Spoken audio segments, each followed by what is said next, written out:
بسم اللہ الرحمن الرحیم۔ سیکنڈ ایئر میں مضمون کے حوالے سے ایک پیش رفت ہے کہ اہم مضامین جو ہیں وہ بورڈ کے پیپر میں کون کون سے آ سکتے ہیں، تو یہ ایک چھوٹا سا ریویو آپ کے لیے لے کے آیا ہوں۔ اہم مضامین جو ہیں ان کی فہرست بنا کے لے کے آیا ہوں، اور آپ کو تھوڑا بتاتا بھی چلوں گا کہ ان عنوانات سے ہٹ کے بھی مضمون آ سکتا ہے۔ مثال کے طور پر محسن انسانیت صلی اللہ علیہ وسلم، یہ عنوان تو ڈائریکٹ آ سکتا ہے۔ اخلاق نبوی صلی اللہ علیہ وسلم آ سکتا ہے، یا پھر یہ مصرع دیا جا سکتا ہے، اتر کر ہیرا سے سوئے قوم آیا، یعنی ایک شعر کا ایک مصرع بول کر بھی یہی مضمون مراد لیا جا سکتا ہے۔ پھر اس کے بعد دہشت گردی ہے، یا پھر ہمارے ملک پاکستان کو کن مسائل کا سامنا ہے، تو آپ اس میں دہشت گردی کو سر فہرست لکھ سکتے ہیں۔ سائنس کے کرشمے کیا ہیں، انٹرنیٹ کے فوائد و نقصانات، یعنی انٹرنیٹ کے کیا فوائد ہیں اور کیا کیا نقصانات ہیں، ان کی آپ نے علیحدہ سے وضاحت کرنی ہوتی ہے۔ پھر اسی طرح تعلیم نسواں ہے، یا اسلام میں عورت کا مقام، یا عورتوں کی تعلیم کے حوالے سے پاکستان میں کیا اقدامات کیے جا رہے ہیں، اس حوالے سے مضمون آ سکتا ہے۔ اس کے بعد ہمارا نظام تعلیم، یا ہمارے نظام تعلیم کی خرابیاں کیا ہیں۔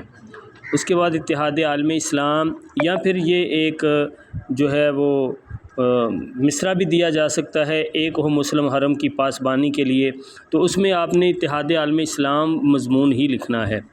اس کے بعد ہماری معاشرتی برائیاں اور ان کا سد باب، یعنی ہمارے معاشرے میں کون کون سی برائیاں پائی جا رہی ہیں اور ان برائیوں کو کیسے روکا جا سکتا ہے۔ اس کے بعد گدھا گری ایک لعنت ہے۔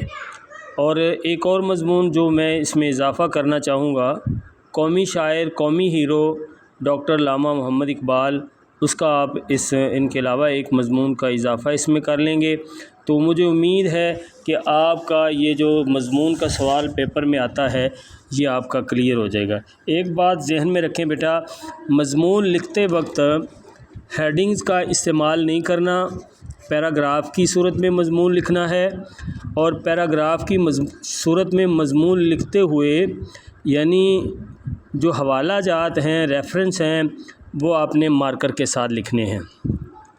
اگر آپ ریفرنس مارکر کے ساتھ لکھتے ہیں، حوالہ جات مارکر سے لکھتے ہیں، کوئی مسئلہ نہیں ہے، لیکن اگر آپ نے وہ جس کو کہتے ہیں سرخیاں بنا کر ہیڈنگز دے کر مضمون لکھا، تو آپ کی مارکنگ جو ہے وہ نیگیٹو ہو جائے گی۔ اس لیے ان باتوں کا آپ نے خیال رکھنا ہے۔ پیراگراف کی صورت میں مضمون لکھنا ہے، اور آپ کا مضمون کم از کم 5 سے 6 صفحات کا ہونا چاہیے نارمل، اور باقی جو اچھے اسٹوڈنٹ ہیں وہ کم از کم 8 صفحات کا لکھیں، اور 40 منٹ کے اندر مضمون بڑی آسانی سے لکھا جا سکتا ہے۔ امید ہے آپ کا یہ کویسچن حل ہو جائے گا، اور مضمون کی جو پریشانی ہے ان مضامین کو یاد کر آپ کی وہ بھی دور ہو جائے گی۔ اللہ حافظ۔